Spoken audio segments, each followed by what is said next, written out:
The Hoop Heads Podcast is brought to you by Head Start Basketball. Nobody was really afraid of the moment. We coached the first game of the season, whether we're up by 30, really the same that we would a national championship game, so that when you get in those moments, nothing feels different. Josh Merkel is the head men's basketball coach at Randolph-Macon College in Ashland, Virginia. He just completed his 7th season by winning the Division III national championship in 2022. Merkel was named NABC Division III Coach of the Year, the ODAC Coach of the Year for the 5th consecutive season, and was named the recipient of the Glenn Robinson Award for the 2nd straight year, which is presented annually to the top Division III head coach. The Yellow Jackets have an overall record of 148-38 since Merkel took over in 2015. His career record as a head coach stands at 209-79. Merkel previously served as head coach at his alma mater Salisbury from 2011 to 2015. The Sea Gulls were 66-41 over those 4 years. Merkel was an assistant coach for 5 seasons at D1 Eastern Kentucky, for 1 season at Randolph-Macon, and served as a graduate assistant coach at West Virginia under head coach John Beilein. Josh was a 4-year letter winner in men's basketball at Salisbury, where he averaged 9.3 points per game, 2.5 rebounds, and 1.8 assists in 98 games, and served as a captain during his senior season. Hey Hoopheads, transform your training this April with our partners and friends at Dr. Dish Basketball. Their Dr. Dish shooting machines are undoubtedly the most advanced and user-friendly machines on the market. Get $1,500 off any new machine in the month of April.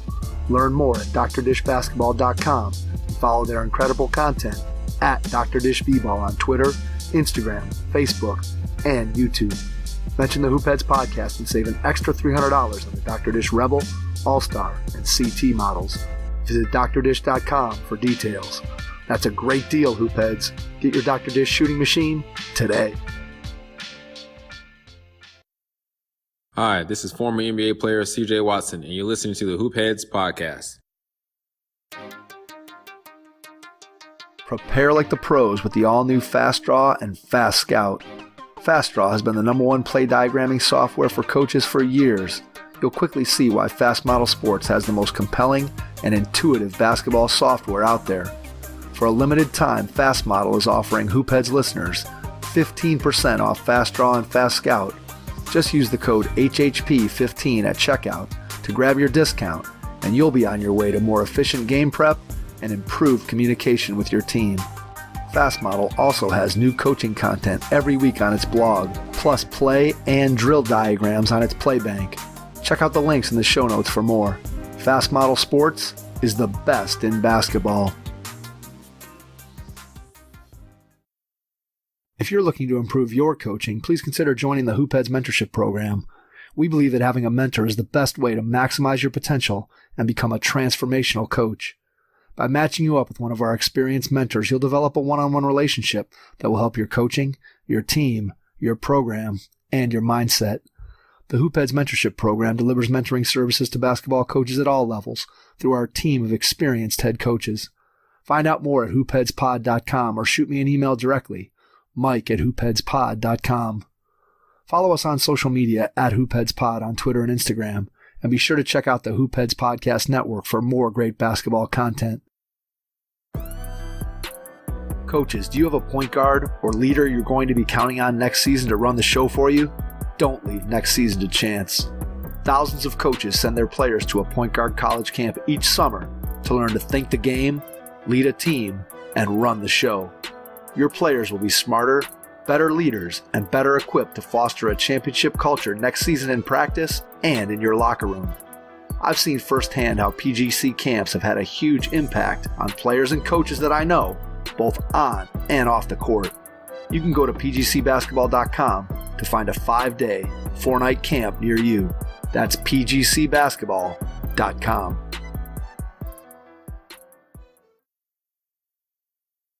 Take some notes as you listen to this episode with Josh Merkel, men's basketball head coach at Randolph-Macon College, the 2022 Division III national champions.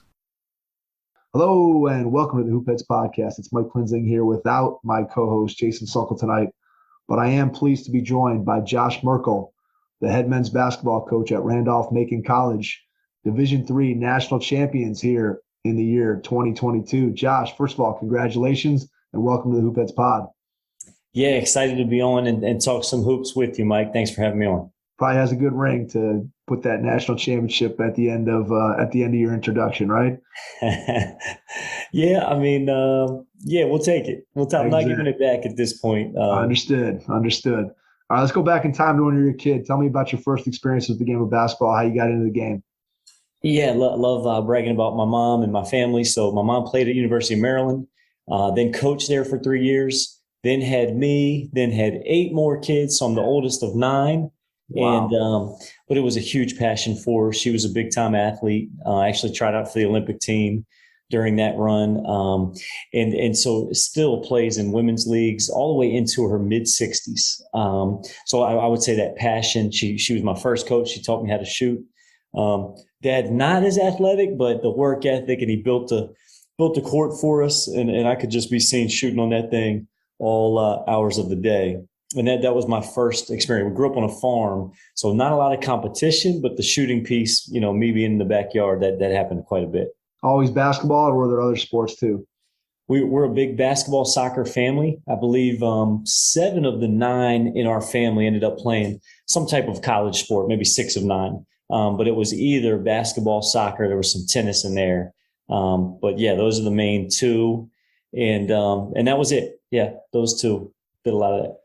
As you got into high school, what do you remember about your experiences as a high school player? Maybe a favorite memory that stands out for you?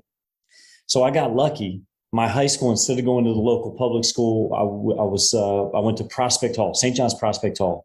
Went there for 4 years. My JV coach, Kevin Sutton, who has since gone on to coach a bunch of different places, college, high major level, just a phenomenal psychology major and a phenomenal mentor for me. And he's actually the reason that I still remember my 9th grade year saying, that's who I want to be. I want to be that inspiration to other young people, other high school guys. I always thought I wanted to be a high school coach. Got to work for the legendary Stu Vetter, who should be in the High School Hall of Fame at some point, kind of a Dean Smith disciple. So we learned commitment, 11-month-a-year program. You might get that month of August off, but we lifted. We did the preseason, postseason. It was really a 5 to 6 day a week thing, study halls, then practice, getting home late. So, Mike, I got extremely lucky that, we were 7th in the country my junior year and 2nd in the country my senior year. To be exposed to that level of commitment is really what built my foundation. Coach Sutton's tremendous. He's been on with us and got connected to him through Alan Stein. And he was just a tremendous interview. Great guy. You can just tell the passion that he has for the game of basketball. So I'm sure being exposed to him at a young age, man, you don't get many better role models than that for sure. Well, I got to tell you, and I got him, young part of his career, but every lunch period, it was, you hear the bell ring, I hurry up, I'd run downstairs, locker room, change, get a 30-minute or so workout with him. He's rebounding, shooting, putting me through all these drills that he's testing out, trash cans everywhere. And then it was a race, maybe 4 minutes before the bell rings, go back down, no shower, throw my clothes back on. I'm eating my sandwich before I get to the next class. And that was really a 4-year deal where I made, he had me brainwashed that we had to do this thing every lunchtime to get better. And that was a little different in terms of, at that time, there wasn't as much of that training like we see today with kids who, right. A lot of us were more on our own and working out, and you had the opportunity to work with him. That's sort of unusual for the time when you were growing up.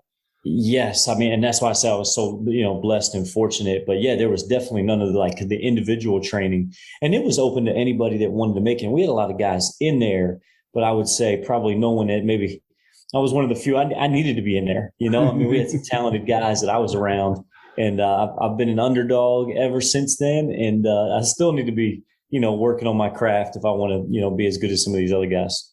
When did college basketball get on your radar in terms of being a player? What was your recruitment like? Like every it's probably on my radar before I was ever ready. Being at that high level of a program and, 8 Division I guys on that team alone. You feel like, you got coaches in the gym all the time. So my recruitment was Division III mostly, a little bit of Division II recruitment. And I ended up where I was supposed to be. I was a 2-guard, 6'1". I wasn't the point guard, didn't have the speed, could shoot it, played hard, learned how to compete, and learned just a love for the game. So I ended up going to Salisbury University in Maryland, which really, cost was a big factor. They had just gone to the Elite Eight the year before. That was another factor. And, wanted to win, came from that high-level winning program. So I ended up playing for Ward Lambert there for my first 3 years, and then Steve Holmes my last year. What was the adjustment like for you going from your high school situation to the college situation, both in terms of same things that your players deal with today, right? Academically, socially, basketball-wise. What do you remember about that transition? Yeah, I remember this, Mike, that you're almost made to feel like a failure when you don't get a scholarship. I will say that. Like, even then, that was 20 years ago, 1997 when I graduated. So I felt that. I felt like, all right, well, I had a chip on my shoulder and I wanted to prove that I could really play. So I was probably a little more serious and intentional. Even then, obviously I'm a coach now, but I was maybe a little more basketball focused than some of my teammates. Wish we had a little bit more committed group overall. Had some, but not all. And I remember that transition being tough, going from, the structure and discipline that I'd come from to, in Division III, where you can't work as well, or you just can't work with your coaches on the off season. We did have a strict conditioning program on the track. Coach Lambert was like a Loyola Marymount guy, and kind of studied under those guys. So we were always top 10 in scoring in the country. And really, you had to get through a pretty rigorous track workout in the preseason, which really weeded a bunch of guys out. Yeah, that'll do it quick, right? Get out on track without a basketball. That'll drive guys away pretty fast if you want to drive them away. And at 6 a.m. was the other clincher. And so every practice was 6 a.m. for my first 3 years of college. That weeded a bunch of other good players out. So you talked a little bit there about the fact that when you're coming out of high school, obviously, and a bunch of your teammates are going and playing Division I, getting basketball scholarships, and you end up going the Division III route. So you have that experience. So when you think about yourself now as a Division III head coach, obviously, if you're going to win at the level that you guys have been able to win at in Division III, you have to be going out after those players who may have some opportunities to be scholarship players, whether at the Division II or kids that fall through the cracks that maybe if they were in the right situation could play Division I. So how do you use your experience back 20 years ago to have conversations with recruits, or just the way maybe you approach that recruiting process with players who are, again, probably capable of playing at a level above where you guys are? Yeah. Mike, even that question is a great one. It shows that you've been doing this a long time too, and you get it. It has helped my approach. It's helped me be more patient with guys because, I wanted to play at the highest level too. And I even pushed some D3s away, probably where I shouldn't have. Things were a little bit different back then. And again, I'm the oldest of 9. So it's not like I could hop in the car and have mom and dad drive me around everywhere. In fact, the 2 Division III visits I took 3 actually. And the school that probably did the best job, Catholic University, I just couldn't afford at the end of the day either, that whole financial aid and thing. So, but I drove myself to Salisbury and Washington, and my parents weren't involved in those particular visits. So it helps with my approach. And then I've got those high school pictures up. I kind of, basically say I've been where you've been. Here's the thing that's important though. At some point, I'll say, hey, you can dream big. I want you to get that offer. If you don't, you can change your dream. You can dream to be cut down a net, win a national championship, be an impact player, have a seat on the bus that you can really be proud of, have a career that you can be proud of. I just think, your career is not over when you don't get that offer. And when we get the right guys that understand that, have the maturity to be able to understand that, I ask guys in recruiting, are you a D1 or bust guy? Meaning, if you don't get an offer, is that just going to crush you and you're just going to give up basketball? And some guys, yes. Or some guys are going to go the prep route. Some guys are going to go the walk-on route because they feel like that's the next best thing, which I think is pretty far from it. I think, next best thing is go be a great player at a small college and maybe prove to some people, maybe we missed on that guy. Maybe we missed on that guy. Going to walk on doesn't necessarily generate the same, I guess, level of what people would say. But yeah, it's interesting. I forget. Just recently, I was talking to somebody, and they said that there's so much pressure on high school kids, especially with social media today, that you think about, how many times do you go and scroll through social media, committed here and scholarship there, and kids. When you and I were growing up, that didn't exist. And so you didn't see, maybe you knew where some of your local guys were going, but you certainly didn't know where people were going all over the country the way kids do today. And this person said to me basically that, like, when you make a decision to go to college, there's some fanfare in the first week or two. And then after that, everybody just moves on. It doesn't really matter. Like, nobody remembers that you got a Division I scholarship. There's, your family and maybe some of your close friends and people they have, but the greater world doesn't necessarily remember. And I think that it speaks to finding the right fit and finding the right program, finding the right school, finding the right coaching staff. And I think sometimes, as you said, we get caught up in that, hey, it's Division I or bust. And so many people, I think, are unaware of how good Division III basketball is. And I think that's one of the things that we've really tried to highlight here on the podcast, Josh, is just in our conversations with Division III coaches, is trying to get people to understand that, look, the level of basketball that's being played at Division III, so many people are unaware of it because either they've never been to a game, or we talked to John Beilein from Elmhurst, and John told us, he's like, I talked to so many recruits that they come in and they're like, they've never even seen a Division III game, and they're already like, Division III, whatever. And so it's just, I think, making people aware of just how good the level of play is and how good of a player you have to be in order to play at the Division III level. I think people have no understanding of that. Yeah. Well, two things I'll say to that too, Mike, and I did my homework, man. I saw that you were a big-time player, 1,000-point scorer yourself at that level. And it's very cool that you would shine the light on some of the smaller college guys, because some guys that play at that level, just haven't been exposed to it. And if you don't know, you don't know. I think D3 gets a bad rap for a couple of reasons. Number one, D1s do not play great D3s. They just don't. There's nothing to win. And I get that, no problem. But then they play really bad D3s, and it makes people think like this is all D3s. And so it's fine if you won't play us, but I wish society as a whole would understand.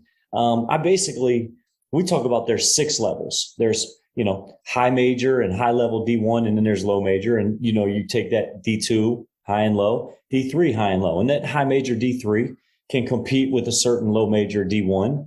And even high major D2s in our case. I mean, we played a top 5 Division II team, and we're neck and neck in one possession game at their place. None of those guys are coming to us. Even Richmond, 3 years ago, 6-point game with 6 minutes to go. And obviously we haven't gotten a game since that time. That was your last chance, right? That for a little while. I appreciate that. You would shine the light and maybe help some other people get some exposure and just realize. And our point guard, National Player of the Year, stud, and just a really good player. And we went through this agent process. He signed with an agent. He's going to be playing overseas. The agent said something interesting, and I think it applies. He said, there's 100 guys in Europe that should be playing in the NBA. There's 100 guys in the NBA that should be playing in Europe. And you could easily apply that to Division III and Division I. 100 guys in Division III should be playing Division I. We certainly have one of them. And if not a couple more, as those guys mature and get into their game, and vice versa. I mean, there's a bunch of Division I guys that could not impact and help us win. Yeah, there's no question about that. I think you said it when you were talking about yourself, that you had this dream of playing at the highest level. And I think as a kid, it's difficult to balance that, right? I think back to my own situation, and I ended up going to what turned out to be the right place for me as a Division I college basketball player. But I'm certain that I could have gone to a lot of other schools, and my style of play or the type of player I was wouldn't have meshed with that coach's style or that coach's personality. I just ended up in a place where the things that I could do were appreciated, and it worked out for me. And I thought, when I was hearing your story, one of the things that also struck me is just the fact that, you went and major visits by yourself and trying to figure this whole thing out. And there just wasn't as much information out there about what you should be doing or shouldn't be doing. And I've told this story a couple of times on the podcast, but my recruiting, like when I got recruited to Kent State, where I ultimately ended up going in the summer before my before my senior year, they called me up and said, "Hey, we want you to come down and take an official visit." And I had no idea. My high school coach had never had anybody that, was at this level. And I told them no. I said, "I'm going to come down and take an unofficial visit," because I still was waiting for Ohio State and North Carolina and Duke. And I thought those things were coming. I didn't know any better. And I had a lot of Division IIIs that I was talking to at the time, and I continued to talk with them. But I didn't have any idea of what was realistic for me, because I didn't have anybody in my circle that really kind of understood what the process looked like. And so I ended up making a mistake and then had to kind of re-recruit myself back to Kent. And that was my only Division I offer. And I'm sure there were a lot of people out there that thought, hey, this kid's going to go there and he's never going to be able to make it. And like I said, there probably were places where that would have been the case. And I just happened to, by sheer luck more than anything else, end up in a place where it worked for me. But you see lots of kids who make that decision that don't end up in the right place. They make decisions for the wrong reasons. And I think ultimately, we're doing a better job now of at least getting the word out and trying to educate people that it's about more than just, hey, the level and what I can post on social media. It's really about, what's my experience going to be like for 4 years? What kind of school am I going to? What kind of coach am I going to play for?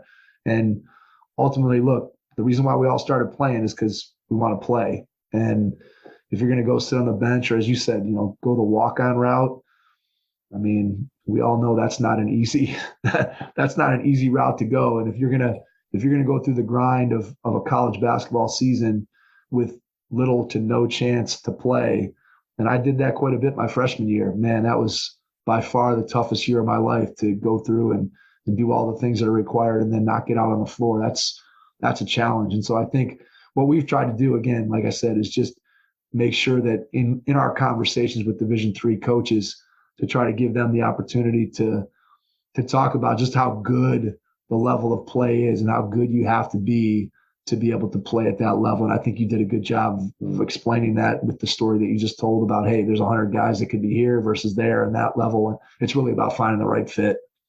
Yeah. Yeah. I mean, there was a quote from a guy that's a really good player at Randolph-Macon years ago. And a reporter said, hey, I know you've thought about it, and I know you've probably had some interest or offers to play higher.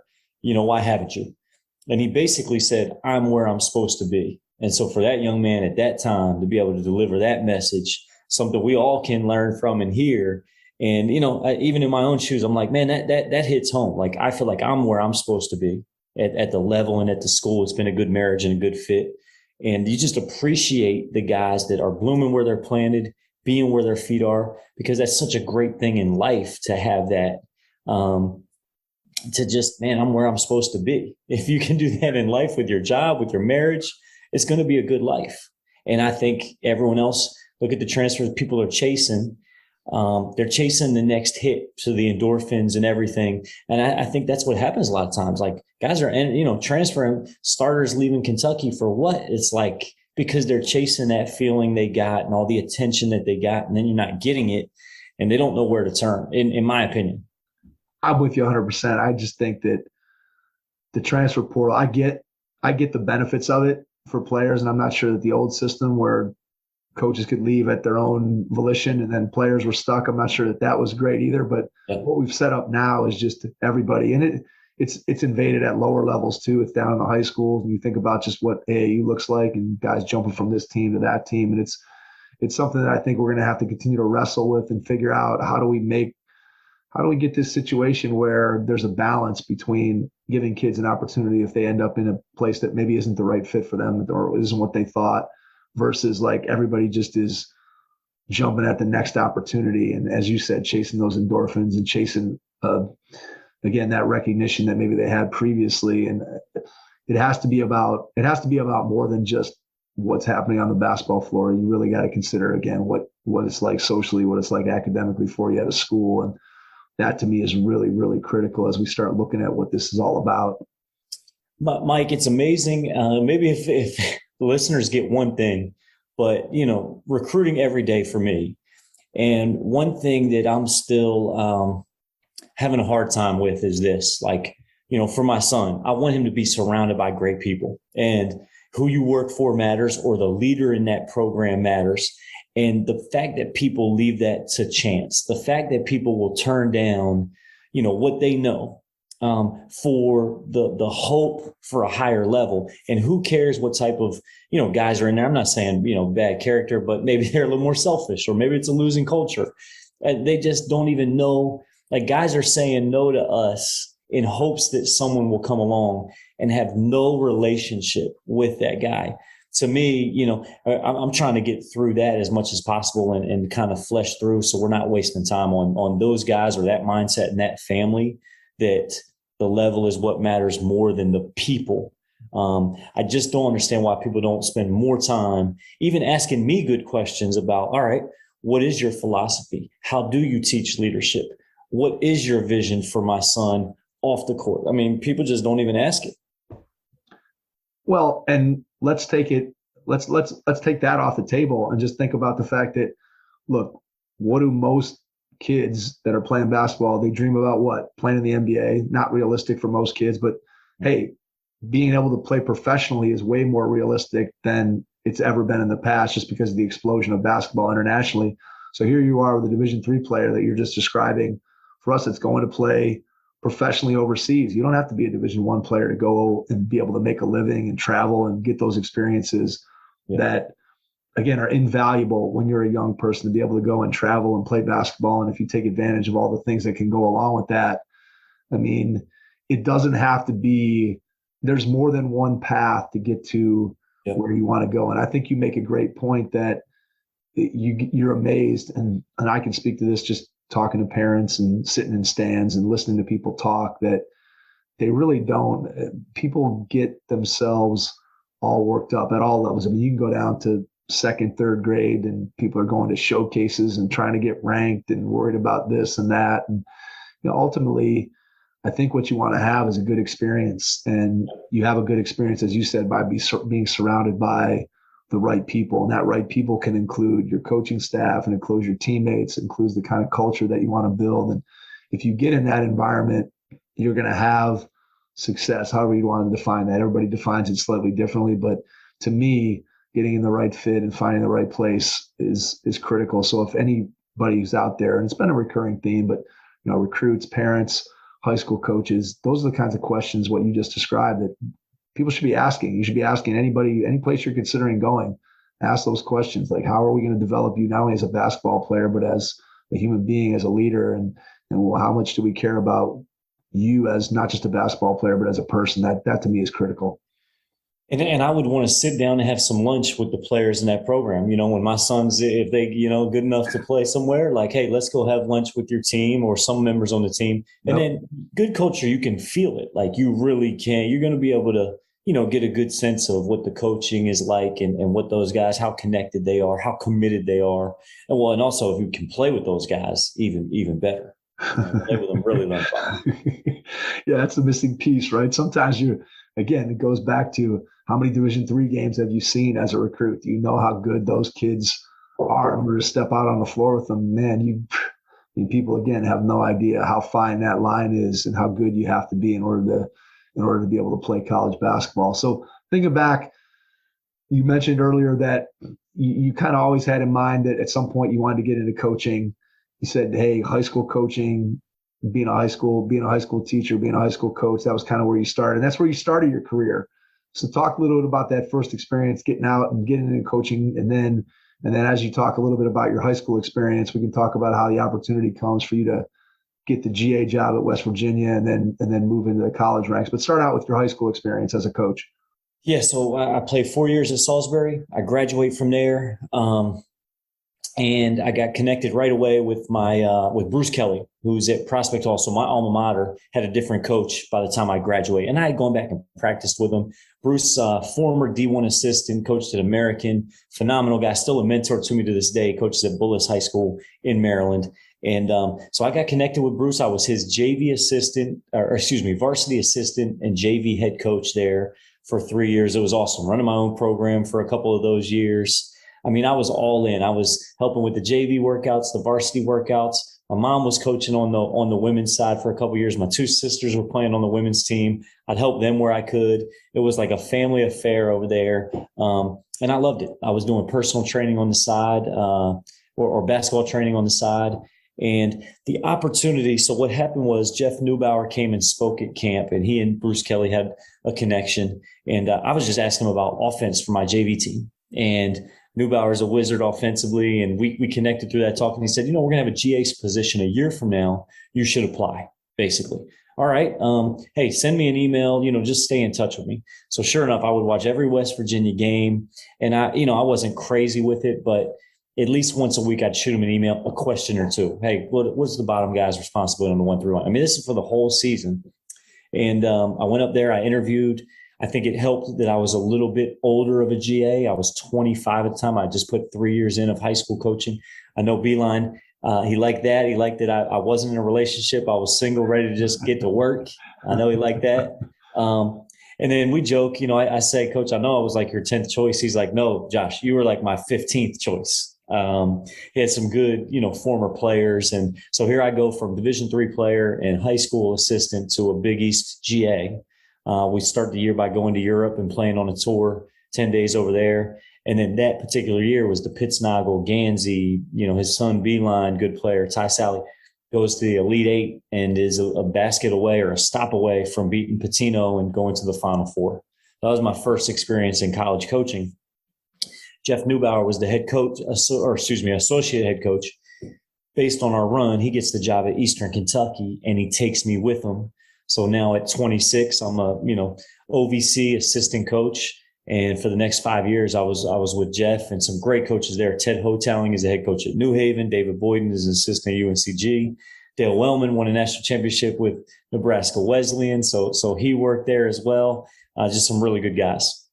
Was the decision to go from high school to college, what were some of the factors that you considered when you thought about making that leap? Because obviously as a high school teacher and coach, you're making at least some money. And now you're going to go and say, hey, I'm going to go and be a GA. And so you're kind of taking a slight step back when it comes to your personal income there. But what was your thought process in terms of that and kind of moving your life ahead? Or was it just, hey, I got to take this leap now, or maybe it never happens? Well, it's funny, Mike. I mean, everyone talks about when they go back how little they were making, but I was making $21,000. I remember it was a $1,500 stipend, so I was up to $22,500. So it wasn't that much of a hit. The West Virginia stipend was $10,000. Okay, all right. So you weren't doing too bad. I was not getting slammed, and then classes being paid for too. So I was able to get my master's while I was there in athletic coaching. The mindset was there were even a few parents, it's a private school, that even though I was super qualified and cared like crazy about their kids, parents are a bit crazy at times. And so, some of them didn't like how I was using their son, let's say. And I can remember pretty vividly, just being like, man, here I'm getting criticized by people that did not play college ball. I mean, I've done that. All I do is study this game. And I came from a unbelievable high school program. I mean, I was pretty far ahead of the game. And I say that humbly, but that got me thinking, man, I mean, if that's how this is, I should at least look into, and, again, like I'm not married, no kids at the time. Like if I'm going to do this thing, why not try it? And if it doesn't work out, come right back to high school. So the transition, what did you immediately like about college basketball compared to your high school experience? I mean, the pressure in a way, the high stakes, working with great players, older guys, maturity. I think for me, that 18 to 22 range is certainly better, although I love the high school level and the impact that you can have at either level. But the maturity, I think, was better for me. And then the experience. I got my PhD working with John Beilein. So we're talking about a Hall of Famer who, teaches you everything in terms of having a language for everything that you do. turnover prevention. I mean, just how he sees the game, the film that we're going to watch daily. I mean, all these things are things that I've internalized and do with our program now in terms of the film and how we take care of the ball and find a secondary defense is going to mess with teams. So just super grateful for that, that year that I got with Coach. What was the leap like to go from a GA to you're a full-fledged assistant at Eastern Kentucky? What was that like, both in terms of responsibilities, things that you needed to do? Just what was that adjustment? And obviously, again, you're talking about two different levels of Division I between West Virginia and Eastern Kentucky. So just what was that transition like for you going from West Virginia to Eastern Kentucky? Yeah, I mean, for me, I've always been a worker and a grinder and got that from my dad. So I don't have many hobbies outside of like reading and working out. So it's like, I felt prepared, going into each of these. I played with high level players in high school. So I wasn't, it was an easy transition for me working with Big East guys and then even OVC guys. And I'm relationship guy. So building relationships with players is the part that I really enjoy. And then the recruiting. So, it was really more, I loved our staff and just, I got a growth mindset. So I just went in, let me learn everything. Let me be a sponge, do whatever coach wants me to do, be all in for my group. And it was a blast, the workouts, taking copious notes and saving those notebooks. And, I guess that would sum it up. But the high stakes, the pressure, I kind of welcome that stuff too, that, each game and each day matters and you can't have a bad day. What's one or two things that you would take away from your time as an assistant at Eastern Kentucky that you feel like you still maybe fall back on when you're thinking about trying to help the coaches that are part of your staff as an assistant? Like, hey, here's something that I learned that made me a better assistant that you share as a head coach with your assistants or your staff. Man, that's a good question, Mike. That's a hard thing to boil down into a couple. Because you're just so you're just in it. It's like, all day, all year, you internalize a lot of things. Looking back, I mean, relationships is everything. I try to make sure guys understand, like the guys that I'm still close with many of those players and definitely close with the guys on that staff. And so, just having that care for one another is something that I want to take with me wherever we are. And I want our players to also understand how important the impact of relationships are life. I once read that a quality life, or the quality of your life, is determined by the quality of your relationships. And so I'd say getting the right people on the bus is one of the biggest things. And Noobs was so organized with how he thought through the game and everything else that came with it. So just learned a lot about being forward thinking and having a vision and a plan for how you wanted to play and how you wanted to win.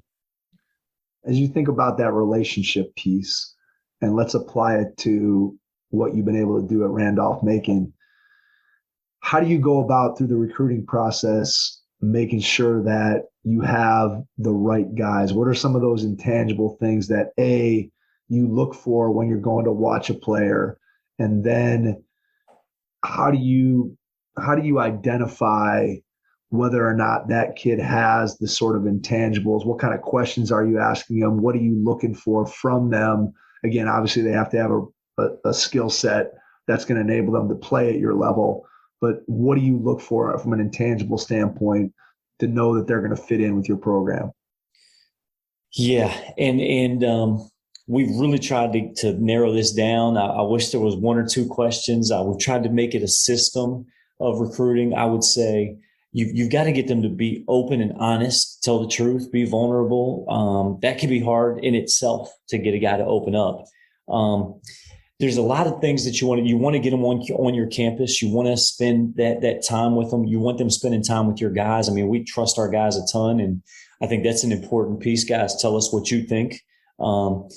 Guys can put on a show sometimes, like a job interview. Everyone knows how to ace the job interview. I've learned that. I think kids come in the recruiting process, they tell you everything you want to hear, how hard they're going to work, that they're just looking for the right fit, which isn't always the case. They're just waiting for their level, or they're waiting for an offer.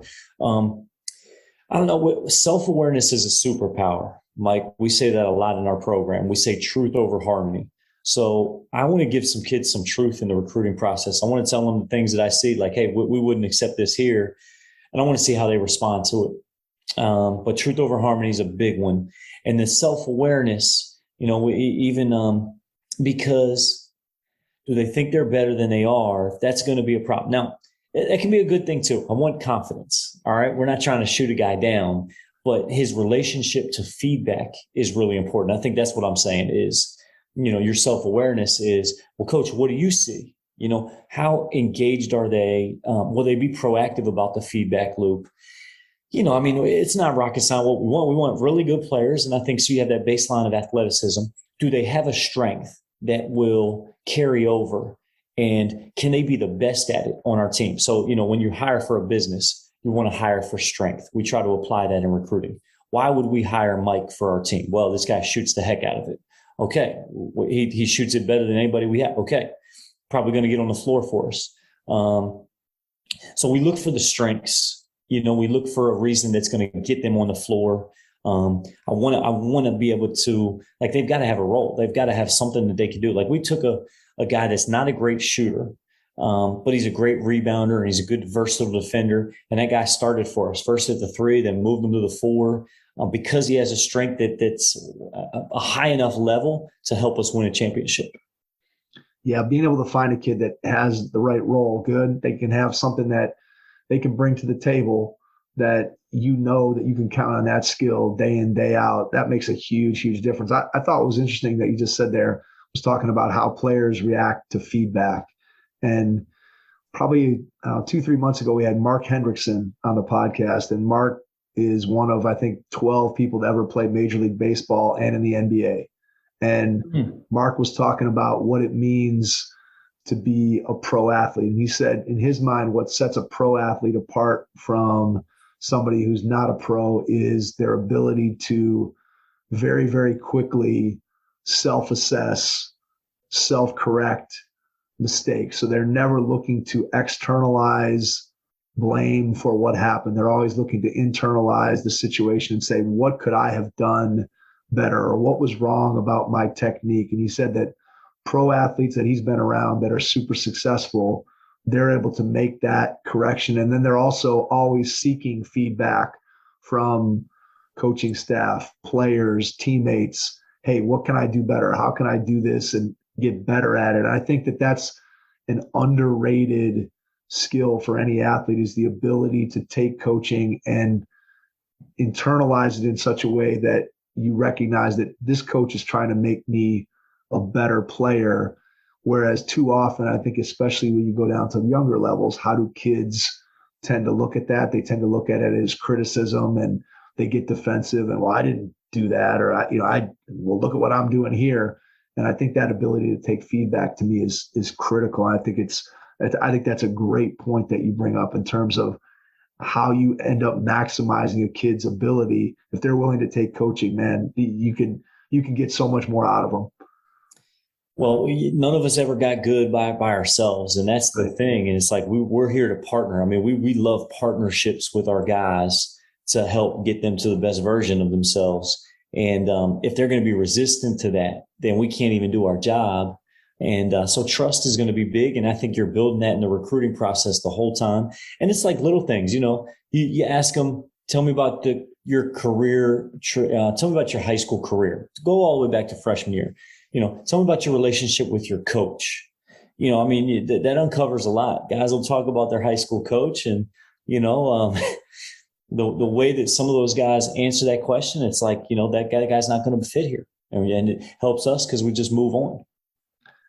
When you're recruiting, how do you balance what you see from a player with their high school team versus what you see when they're with their AAU team? How do you balance that out? Is there one particular thing you're looking for in one situation and not the other? Just how do you balance that? I think multiple evaluations can be good. What I've learned is you really have to be careful. We've got a great player for us now, starter, all-league guy, that I don't know that he was on an AAU team that his strength showed. And so thankfully, I didn't see him with his AAU team, because if I saw him with his AAU team, I don't think he would have stood out to me. And we saw him with his high school team.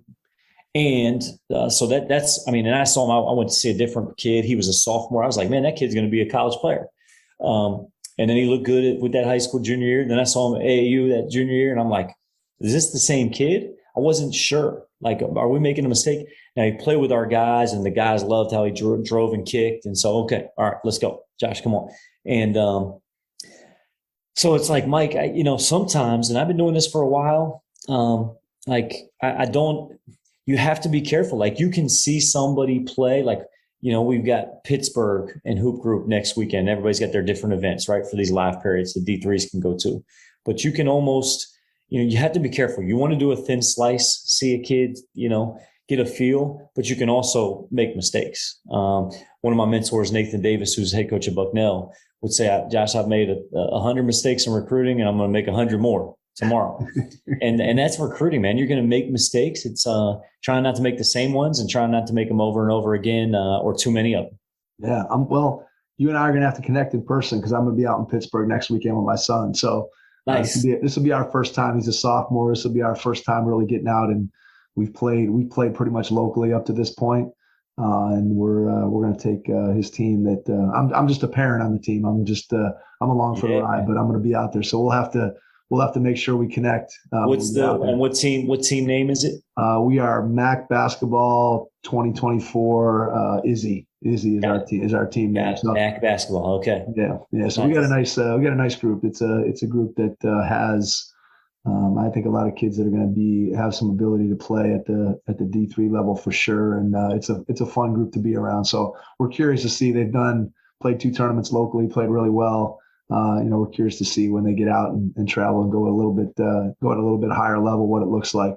But it's been fun for my son because he's just caught the bug in the last probably year and a half, and the light bulbs come on for him, and so it's kind of fun to see him playing with some better kids, and it's been a good experience for him. So I'm looking forward to that for sure. I bet. Yeah. Awesome. So, all right. So after you leave Eastern Kentucky, then you go and you're at Randolph-Macon, going back to the Division III level, going back to your roots as a player. What's that transition like? What do you think about in terms of, obviously at a Division I level, you have a bigger budget, you got a bigger staff. Now you're at the Division III level. What was that transition like for you? Obviously, you were already familiar with the level of play and sort of how things went, but not on the coaching side of it. So what do you remember about that? Not on the coaching side. And I would say the program I played in didn't have maybe the same infrastructure, systems, commitment of the players that was in place Randolph-Macon, with the coaches that have come before. Mike Rose was before Nathan. I worked for Nathan Davis. It was really good for me because I wanted to see how do you run a high level Division III program. And I got to see it that year. They had just been to the Final Four the year before. They returned just about everybody from that team. And so I think we went 25-5 the year that I was an assistant, and it was a bunch of, it was a high level team and group that was really well coached by Nathan Davis. So I was thankful for my time in Eastern Kentucky because I thought in recruiting, it helped me hit the ground running, working at a place where you did have to beat the bushes and recruit a wider geographical area. I was able to just kind of, start calling Charlotte and let's recruit Charlotte. We ended up getting 2 kids out of Charlotte. I already knew guys in Maryland, but we hit the ground in Maryland. We recruited Virginia. You recruit Pennsylvania. You recruit, and there's not many guys in Delaware, but Jersey is another state. So you've got to, maybe basically draw about a 4 to 6 hour radius and try to make sure every kid in Virginia. So I would say, and I'm the only assistant at the time. We had another volunteer that would show up for practice, but it's I'm responsible for the scouts, responsible for the recruiting. It was a grind. You go from a staff of 6 to a staff of 2, and it makes you prioritize. You're still, working to develop and spend time with the players. But it was a heck of a transition, but it was a great one too, because Nathan empowered me. He gave me a lot of responsibility. I learned a lot that year based on how he, allowed me to grow. Did you feel like you made that move with the idea that being a Division III head coach was something that was going to be in your future based on the fact that that was the level that you played at? Was there a part of you that was wanting to get back to that level with the idea that, hey, as I progress down my career and I start looking at what's going to be a good fit for me, rather than continuing to sort of chase the Division I assistant role, that maybe going back and going Division III, that might have been a path for you to get to a head coaching position and be at the Division III level. Is that kind of your thought process? That was. I mean, if you had asked me, and someone did, year 3, Eastern Kentucky, would you want to go coach Division III, go back to Salisbury? I was like, no. I was still in it and still learning and growing. And year 5, it wasn't that I wasn't doing those things, but it's like, all right, would a 6-year here versus 1 year in this program help better prepare me for being a head coach? I mean, that's what I wanted to be. So I knew I could toil Division I for another 25 years to maybe get a terrible job. Or one that's really hard to win. And so, I started looking at that. And also, I couldn't get involved with the Division III jobs being a Division I assistant. A lot of times they want to get one of their own in a way. And so I couldn't even get involved for an interview in the league that I played in. And that got my wheels turning basically in year 4 and then in year 5. And also being the oldest of 9, felt like I was missing out on all my siblings growing up, being in Kentucky. And you can't choose your job, certainly in coaching a lot of times, or you can't just pick it in Division I for sure. So, when Randolph-Macon opened, it was like an opportunity to get back to the East Coast and get back home and also put myself in a position where I could really learn. And then if an opportunity popped up, because here's the thing that Nathan said. He said, I want a 2-year commitment. The only exception would be if your alma mater opens up. And then sure enough, I was only with them for a year because Salisbury opened and I went through that process. It's the only job that I interviewed for and ended up getting it and being there for 4 years before coming back to Macon. What did that interview process look like for you? What do you remember about it? Oh man, you would ask me that. It was special because many of the coaches that were there when I was a player were still there. So, I was giving some hugs, first handshakes. Even the custodian, man, Big Mike, who was my guy, who would play with us every once in a while, just sharing a big hug with that guy. He's like, oh my gosh, you might be the coach. It was a cool moment seeing him again. But special place in my heart, to have the chance to go back at the school that I played. And it was a great 4 years. And I met my wife there, Morgan. She was working in student activities. And, that's the other thing. Division I, man, we were grinding and I had blinders on and it was all about career. And so, it was nice to be able to, because I did want to have a family and be a husband and a dad at some point. So, maybe it offered the opportunity for that too. When you first got that job, do you feel like that was the destination because that was your alma mater?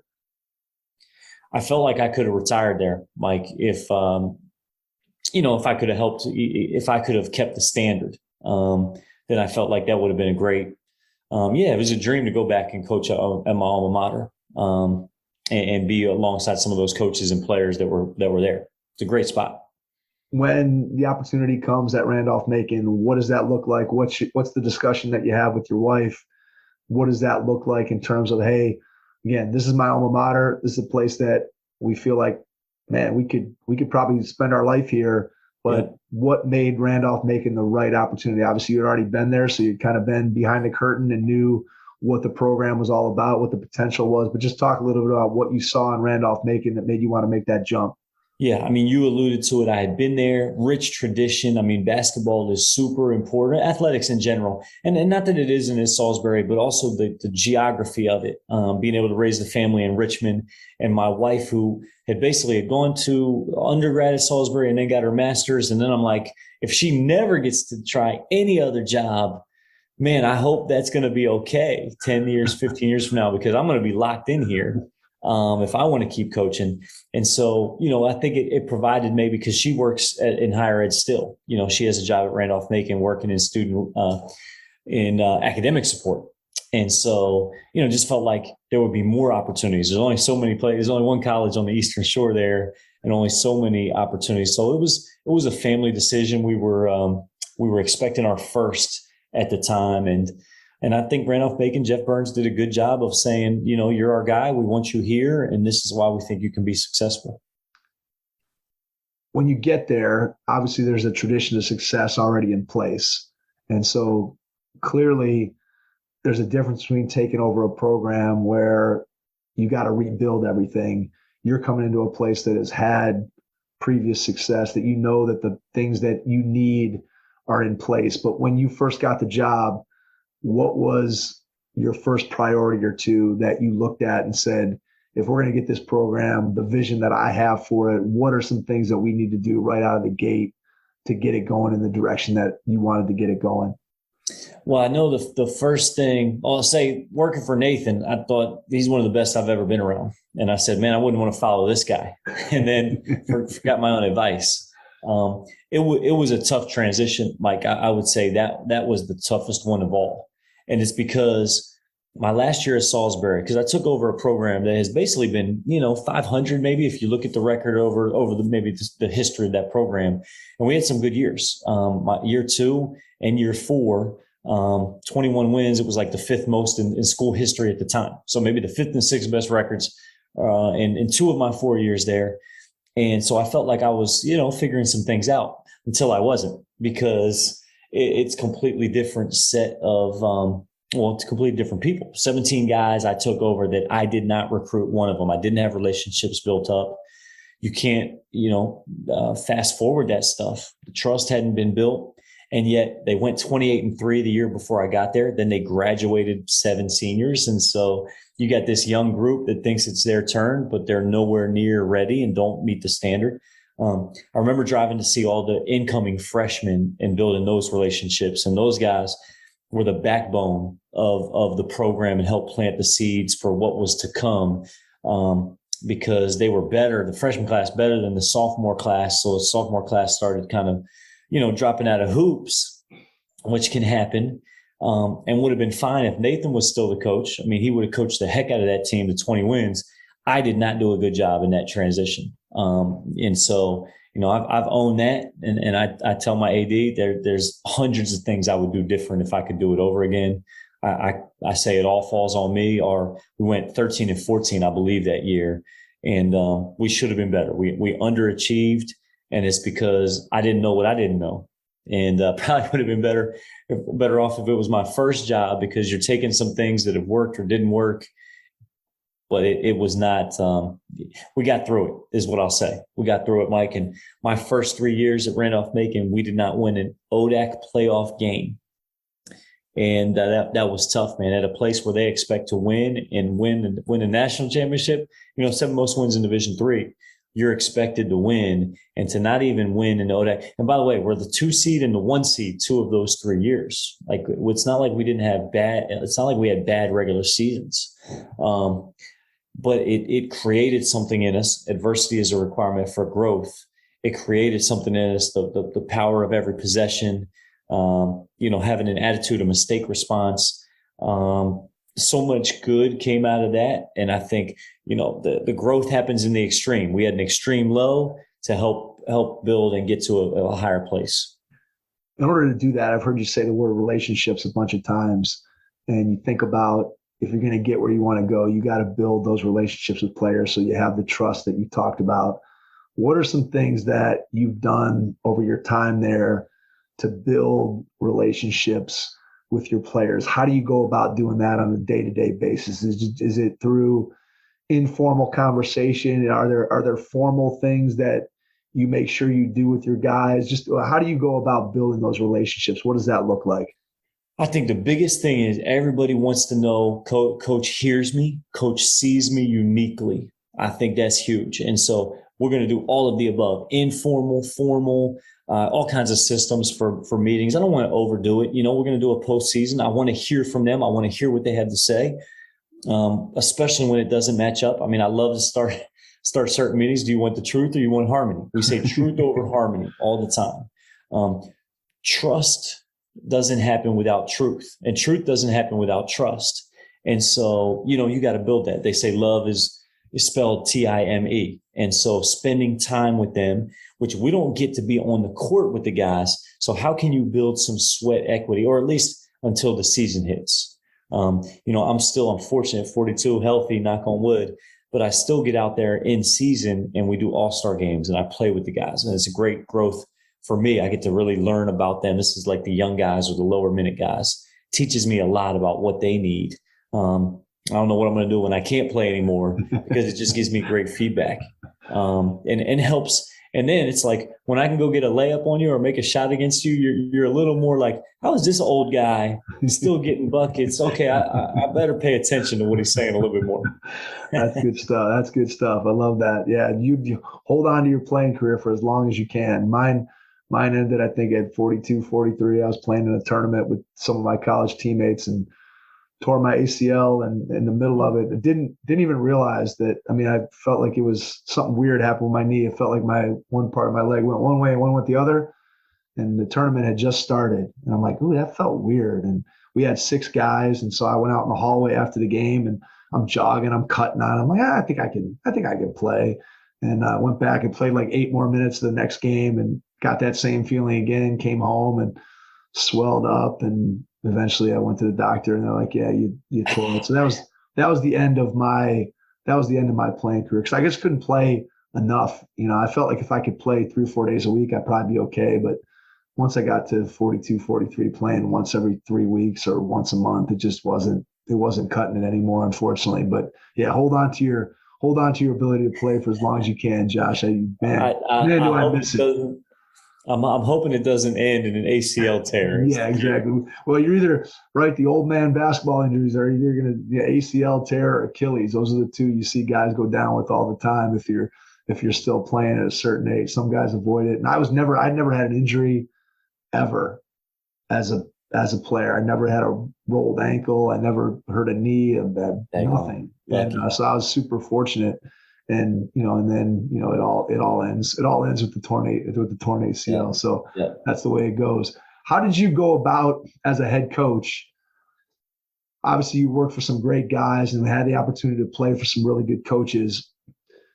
When you started thinking about how you wanted your teams to play and what you wanted them to look like out on the basketball floor, both from an offensive and defensive standpoint, when do you feel like in your career you had a handle on sort of the way you wanted to play? And obviously the game's evolving. You're constantly learning and adjusting and doing things differently. But clearly there's a style of play that you have that you want to be able to institute with your team. So when do you feel like you had a pretty good handle on, hey, this is what I'm about as a coach? Man, I almost want to say it's still evolving. Right. I'm sure it is. But I will say we're not going to beat ourselves. That's a Beilein and a Belichick thing. We're going to take care of that ball. Transition D as a result is going to be pretty good. We're going to make everything tough defensively. No rocket science here. We were all man-to-man. I'm a big man-to-man guy. But then, we tinkered with the 1-3-1. Wasn't great with our personnel. I see Dale Wellman, good buddy of mine. I worked with him at Eastern Kentucky, win a national championship with a 3-2 zone, and he and I talk about it. And so we put it in, but we don't work on it a ton. But that thing was needed for this year's team and personnel, and that evolved and really got better as we worked on it more this year. So, we'll go into next year and we'll have both man and the 3-2, and we'll see, does it work for this group and this personnel? I know one year we were good, but played 99% man. And then this year we were pretty good and played 70% man, 30% zone. So offensively, man, I messed up again that first year because I felt a little more better with maybe 4 out, 5 out, open spacing, pro style, stack concepts. Nathan was such a good motion coach, and I felt like they won with it. So who am I to come in here with the new approach that really is based on player strengths? And there wasn't a ton of separation. Like we had one all-league guy, and then like 2 through 15, like on any given day, it was really hard to kind of coach that group in that way. So what we have now is, we're going to play the guys' strengths, hunt the paint, play inside out, play unselfish basketball. We're going to make some calls, but I love when those guys can play freely within the structure, make those reads that they need to make. And it takes time. I mean, I'm always like in the beginning, you can ask my assistant, I'm like, why don't we have a system? Like, I mean, this started this year. Like I'm watching ball screen motion. I'm watching Roanoke and they're crisp and they're firing. And I'm like, why aren't we running a system? But by the end of the year, I think our players appreciate, almost like a jazz where you have creativity every possession and we don't exactly know what it's going to look like. but guys can really play to strengths. They understand each other. They get to read the defense. And it's a fun way to play. But the thing is, you better not turn it over while we're figuring it out. How does that play into your practice design? So when you're putting together your practice plans and you're thinking about how you're trying to develop guys' IQ, you're trying to get them to learn how to play the game. You're not just having them run through. Again, it's the old thing. You're teaching them how to play. You're not teaching them plays. But we all know that's a little messier. And like you just said, it doesn't always look pretty, especially at the beginning when guys are trying to figure it out. So when you're putting together your practices, let's just say in the preseason where you're trying to kind of teach your style of play to guys that are new to the program and you're relying on your upperclassmen to put that in, just what does practice design look like for you? I mean, competition is going to be a huge piece of it. We're going to keep score. And early on, we're going to, run for that. We call them winners and learners. Learners are going to run. I think that's how you build the effort. I think you can throw everything else out the window if you're not getting great effort. And I've made that mistake before too. X and O schemes. Okay, I know how to do this, and we know how to, switch a ball screen and then get the triple switch and all that stuff. None of that stuff matters if you're not playing with great effort all the time with consistency.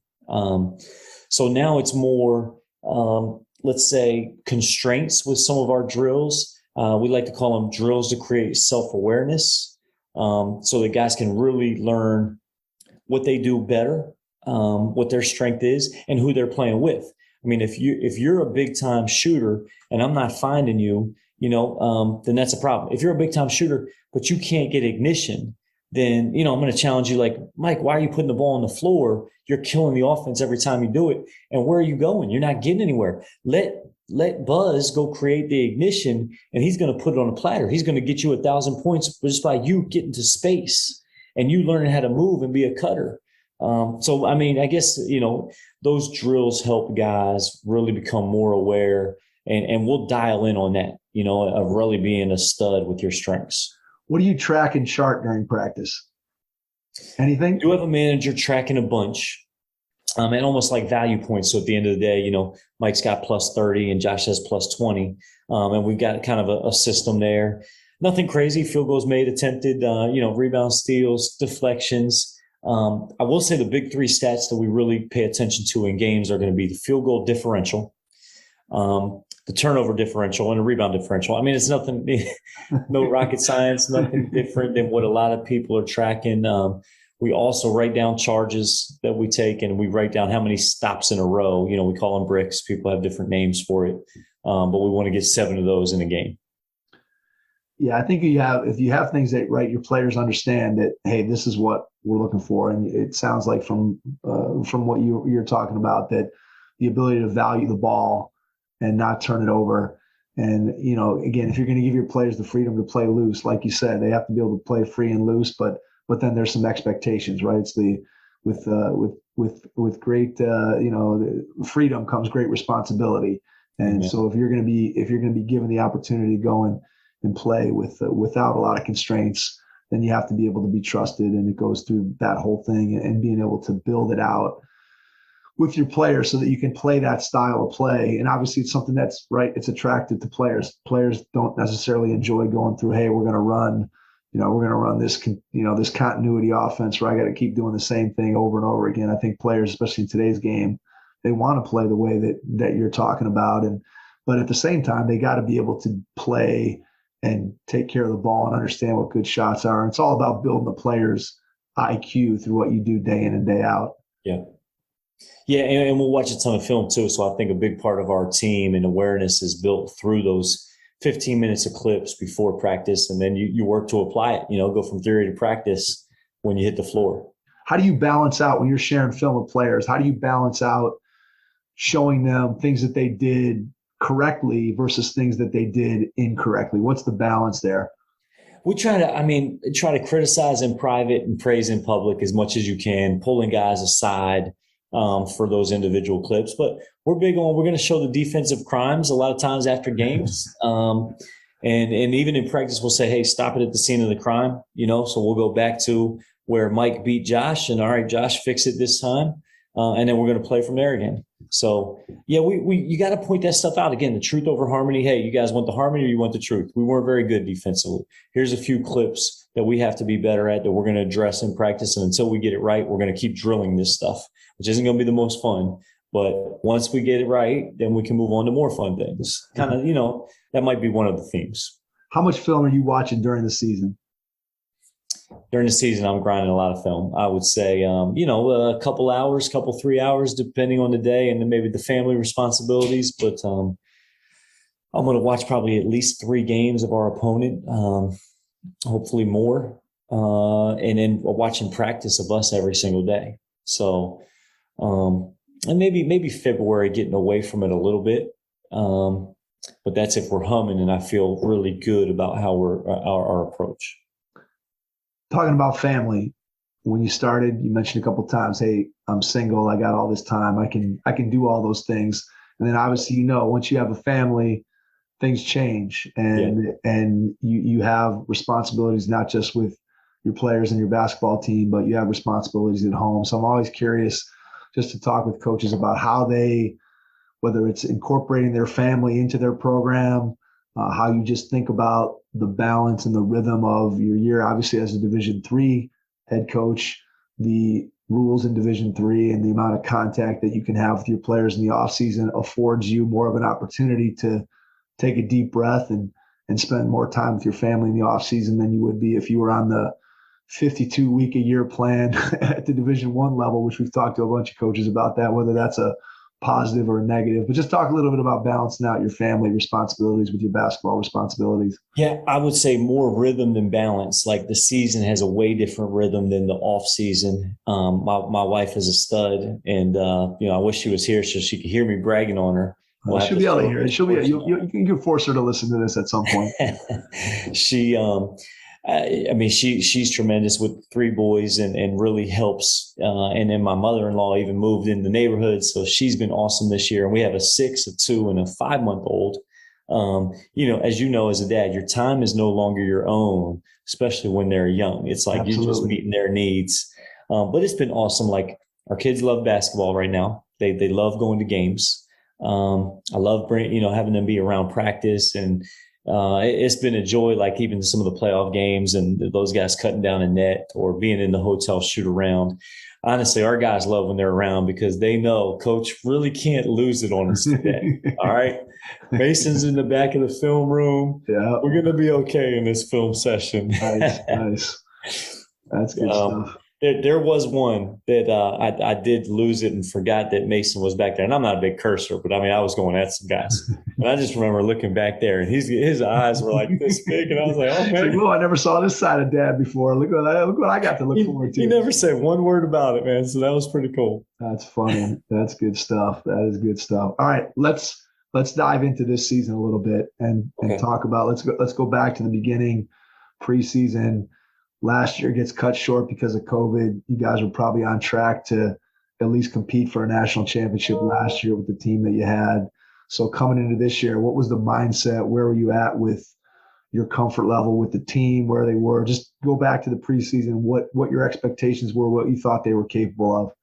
Preseason, people thought highly of us. We didn't think that highly of ourselves. I can tell you, like, we finished the year, go back a year before the COVID year, 28-2, just like Elmhurst. You talked to John Beilein, that team, that we were Sweet 16. We had a home game to go to the Elite 8, and the season was done. That team was good. That team was humming. And then here we are, 12-0 COVID. I don't know how good we are. We knew we, solid, because a lot of those guys were back, and, we certainly got our top 4 scorers back and all that.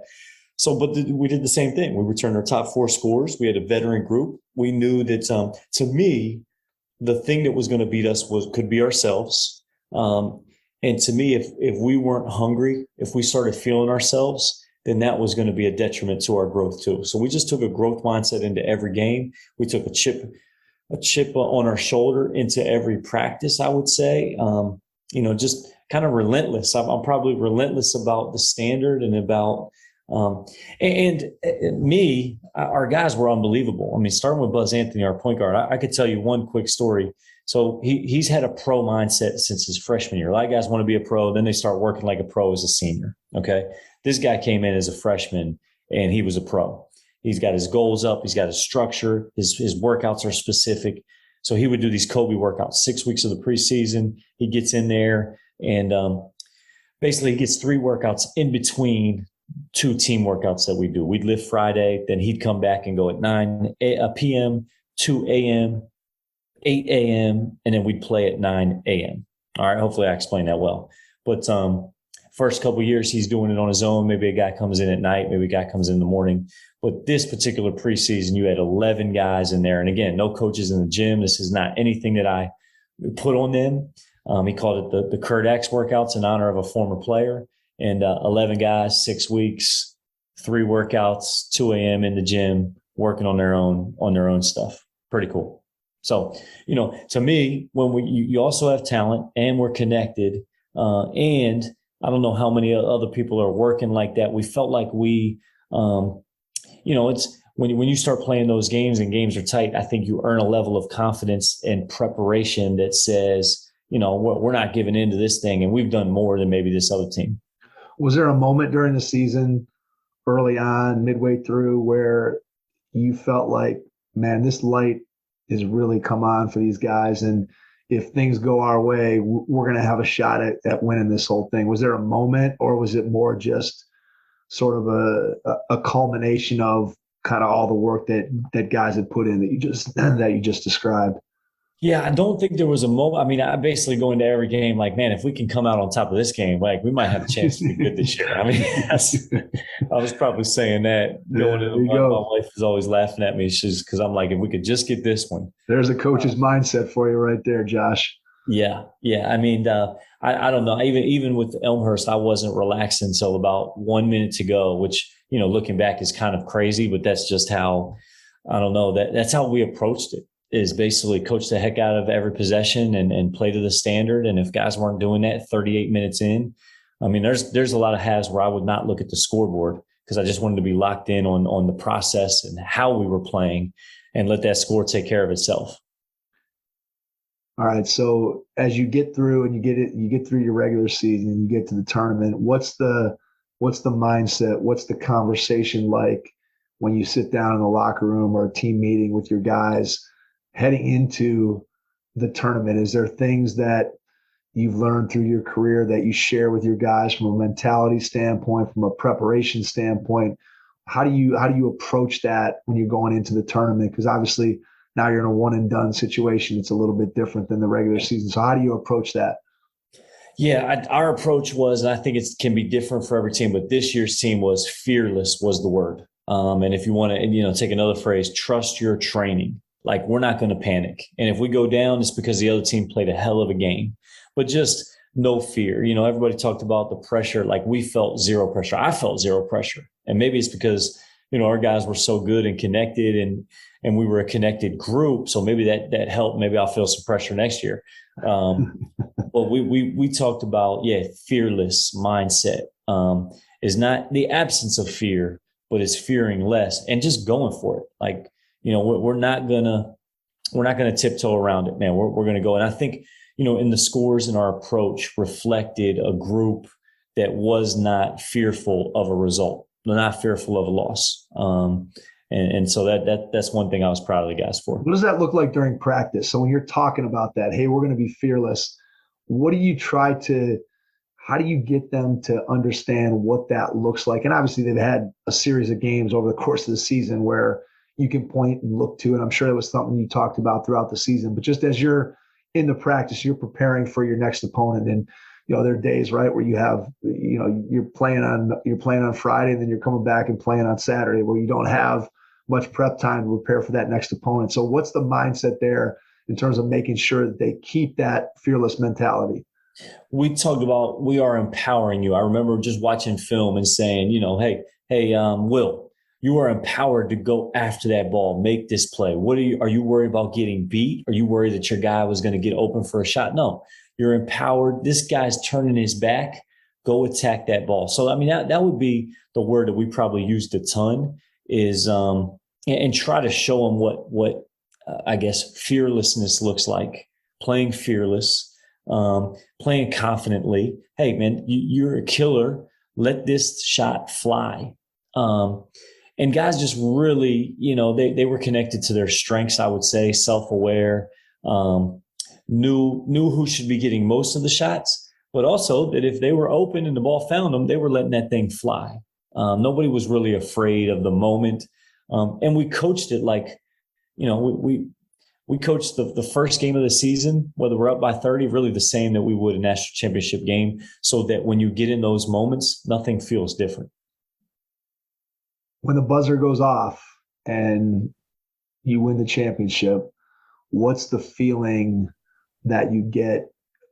Describe it. Is it, sometimes you hear guys say it's a relief that, you kind of had this season where, hey, we finally got it done. I'm relieved. Was it happiness? Was it joy for your guys? Just what was going through your mind when the buzzer goes off and that the thing that you worked hard for this entire season that was kind of on your mind, that you got there? What did it feel like? Number one, just felt for John Beilein and his crew, because I thought it was a hell of a team, and I don't think the final score reflected how good they were. They were better than that final score. So kind of my heart went out to them, because I feel like that could have been us. Want to shake those guys' hands, try and remind them how great a season they had. That was number one. Then seeing the joy. Actually, I saw my players celebrating, and if I could do it over again, I'd get them to maybe shake hands first and then celebrate. That's hard though, man. That's a hard position to be in as a coach, isn't it? Like I see that a lot of times in the high school games and stuff, and teams win and they're celebrating, and the other team just kind of has to stand there and soak it all in. That's tough for kids, and obviously as coaches too. That's tough to stand there. I don't think John, their head coach, felt disrespected by it, or any of their players did, and we eventually got over there. But I remember seeing the joy, man, the hugs. We still have some great pictures of those guys hugging each other on the bench. That's what I'm going to take away is that confetti comes down. It's a pretty cool thing. Knowing that there wasn't another game to prepare for, that's the first time I've really felt that, because 28-2, and it's like, all right, well, we got to go win this thing that everyone says we are capable of winning. And then COVID year, and it's like, all right, well, we're going to next year trying to win this thing. So it was, joy. Joy was the word, Mike. I've probably a younger version of me wouldn't have been able to enjoy it as much. I think COVID has helped me, even just control the controllables, man. Be grateful for what you have. And I was certainly grateful for this group, for the opportunity to kind of punch through. For so many guys and their families, it was just really a special thing. And they do a good job there in Fort Wayne too, making it a big deal. CBS, all that went into it. It just felt like a really cool thing. Didn't feel any different than probably Kansas felt. Exactly. Right. I mean, again, it's you're going through the same process, and the result that you get at the end, and the amount of work that you put in to be able to do it. And then obviously, as you said, that with the way that the previous two seasons that ended, it gave you closure on what's normally would be one season. Really, it was almost closure on 3 full seasons, which is a long time for that delayed gratification to be able to get there. And so now you look at it and you say, okay, I think one of the things that I've always found to be interesting in our conversations here on the pod is people always talk about, well, we've built this thing, and then how do we sustain it? And, obviously your goal is going to be to win a national championship every year. It's something that, you're not probably going to be able to do every year. So how do you define success beyond the scoreboard? And when you think about what's coming in the next year, 2, 3 years, how do you define sustaining the success that you've been able to build to this point beyond the scoreboard? Yeah, I mean, the mission, you go back to the mission, is to develop young men and help them be successful after, their playing career is over. So, just enjoying that process of development on and off and all that goes into it, the leadership journey, all those things. For us, we kind of talk about, we want to play as many games as possible, which means advance, and then find a way to win the last game. And to me, to be at our best when our best is needed and be a buzzsaw at the end of the year, that's what we want to be. So the growth mindset, all of those things, you can have some losses, you can have some bumps along the road. You probably need those. Some people brought up our one loss, and it's like, man, that we weren't out to have a perfect season. Like that loss helped us. It propelled us. It showed us that we weren't where we needed to be. And I'm grateful for it. I'm glad we didn't have to have 10 of them to get there, but maybe that's what next year will look like. We just don't know. And I am excited. I'm looking forward to the challenge and winning a different way. I saw this, John Shire said this about Duke. But he says Duke is you find out how to win. And I like to say RMC is certainly, it teaches you, it finds ways to win. And how are we going to do that next year? Excited to see what we do. All right, we're coming up close to an hour and a half. I think we're approaching the midnight hour here. So I want to wrap it up with one final 2-part question. First part, when you look ahead over the next, let's say, 3 years, what do you see as being the biggest challenge in front of you? And then number 2, when you get out of bed every morning, what's your biggest joy that you get from being the head coach at Randolph-Macon? So your biggest challenge and your biggest joy. Biggest challenge. The first thing I thought of is, the age of my kids in 3 years is going to be 3, 5, and 9. You're right, man. You're just headed towards being a youth sports parent. We're gonna recycle this in 5 years and see what that conversation looks like for sure. I'm gonna have to be picking your brain at that point. I think the challenge is continuing to get the right guys on the bus, despite this, let's say, national championship or. We want guys to be choosing us for the right reasons, to be choosing us for the work, for the competition, for who they can become, but not for the glory, not because, it's cool to tell their friends they're playing for, a top ranked team, we'll say. So I think that's going to be the challenge is guys staying hungry, continuing to bring a chip. Because that's the way to go through life. I think it's the way to be successful is keep hunting challenges in your life. Meaningful work is going to bring you some fulfillment and some joy. And then what brings me joy, man, is the relationships, just getting closer, challenging guys, but having them love you or knowing that they're loved and that also you're going to be demanding and bring out their best. I will tell you, maybe in closing, the best compliment I got came after the game, Mike, and 2 of my seniors, they say, "Come here, coach, we want to tell you something." And they say, "You're our favorite coach. You're our least favorite coach at the same time." And they are like, "Okay, come on, explain." "Well, we know that you love us, but man, you're hard to play for. Man, you point out everything in every film session." It's not everything, but I do point out a lot. But we wouldn't have gotten as good as we did playing anywhere else. And man, that was an awesome for them to have the maturity to be able to say that too in the moment. And maybe that's what winning does too, is allow those guys to say what was on their mind. And, I love that truth, man. Give me that truth over harmony. But isn't that even for parents, you're probably the favorite dad and the least favorite dad. And that's, that's life, embracing that. But that's what brings me joy is trying to get to that point for every player. That's really cool that they gave you that right after the game, because so often you hear that story 5 years down the road or 10 years down the road, a player comes back to you and says, "Hey, you really pushed me and got the best out of me." But for them to recognize that in the moment, I'm sure that was just as special of a feeling to put that on top of the national championship. I can only imagine the thoughts that were going through your mind as they're saying that to you, and how good that felt to understand that the things that you've done that you feel like you're doing in the best interest of players. It's not often that it gets recognized right in the moment, because we all know it's tough. You have to be demanding. There's a grind to it. There's a lot of work that goes into it in order to be successful, and players don't always recognize that in the moment. It's more often retrospectively that they can look back and get that realization. So for them to be able to share that with you in the moment, I'm sure was especially gratifying. Before we get out of here, Josh, I want to give you a chance, share how people can reach out to you, whether you want to share email, social media, just how people can connect with you and your program. And then after you do that, I'll jump back in and wrap things up. Yeah. Josh Merkel, all together at rmc.edu. That's MERKEL. I'll give my cell. I don't have a great social media presence. I barely check Twitter. So that's not a good way to reach me anymore, but my cell would be 443-365-3159. And I look forward to hearing, anybody that has some feedback or ways for us to be better. And if there's a player that somebody has an uncle in Virginia or in Richmond with a player that should be on our radar or slip through the cracks, could be an all-league stud. I'm definitely excited to hear about him. Sounds like a plan. Josh, we cannot thank you enough for taking the time out of your schedule tonight to jump on and join us. A lot of fun talking basketball with you. Again, congratulations on the national championship.